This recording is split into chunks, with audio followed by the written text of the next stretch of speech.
Good noon, everyone. I am Jessa Y. Mendoza, a lieutenant of the Philippine Navy and a proud member Isang of the sundalo, Philippine Military pinaharap sa Class pagdinig ng of Senado sa mga umunoy iligal na pogo. Accompanied Ano ang kinalaman sa kanila ni by Lieutenant illegal Jessa process Mendoza? of illegal aid. Lumalabas na inilistang incorporator si Mendoza sa halos 200 kumpanya. Pero sabi mismo ni Mendoza, hindi yun totoo.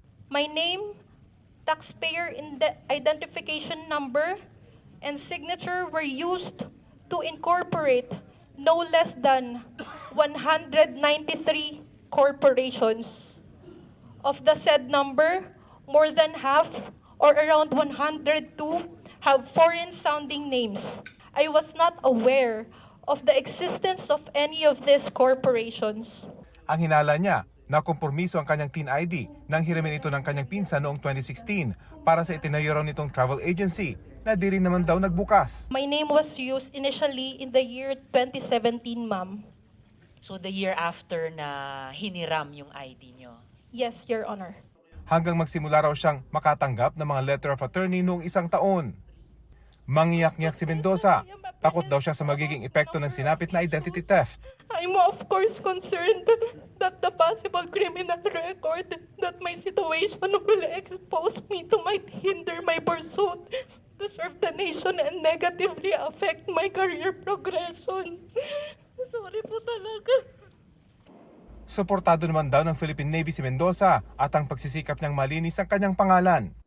Inusisa ni Senator Risa Ontiveros si Mendoza sa pagkakalista sa kanya sa Yangtze River Group. Ang may-ari nitong si Michael Yang, Presidential Economic Advisor noong nakarang administrasyon, na naugnay sa umano'y overpriced COVID supplies na binili ng gobyerno sa Pharmaly noong COVID pandemic. Na-meet nyo ba, Lieutenant Jessa, kahit kailan si Michael Yang? No, Your Honor, hindi ko po siya kilala, wala po kaming any engagement or transactions na nakasama ko si Michael Yang, Your Honor. Inungkat din ang koneksyon ni Yang sa isang Gerard Cruz, incorporator ng Brick Hearts Technologies na may kanseladong Pogo license sa Cavite. May ilang dokumento ng Brick Hearts na natagpuan sa niraid na Pogo sa Bamban, Tarlac. Ang pangalan ni Cruz lumabas na sa Senate investigation noon sa Pharmaly. Siya ang corporate secretary ng Pharmaly Biological Company, pati ng Philippine Fullwind Group of Companies kung saan presidente si Yang.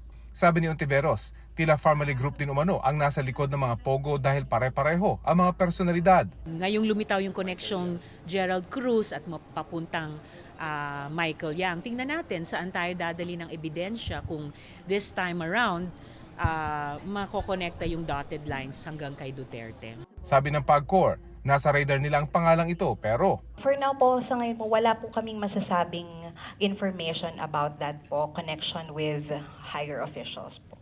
tingin ni Ontiveros posibleng mastermind si Yang. Ang laki ng papel na ginampanan niya dun sa Pharmaly scam.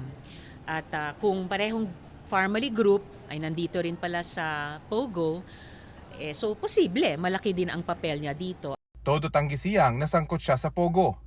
Kung may ebidensyaan niya laban sa kanya ay dapat ilabas ito sa pagdinig.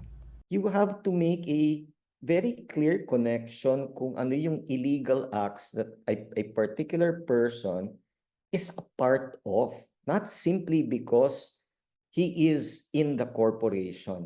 Sa kaso naman ni suspended Bamban Mayor Alice Go na di pa nagpapakita at di rin sinisipot ang Senate hearings, inanunsyo ng Anti-Money Laundering Council o AMLAC na pinapa-freeze na ng Court of Appeals ang mga ari-arian ng alkalde, pati ni Ziang Luang at Bao Yinglin na isinasangkot sa human trafficking at fraudulent activities sa mga Pogo. Sa cloud nito ang 70 bank account, real properties at mga personal na gamit gaya ng luxury cars at helicopter. July 8 pinitisyon ng AMLAC sa korte ang freeze order sa mga ari-arian. Para sa GMA Integrated News, Rafi Tima ang inyong saksi.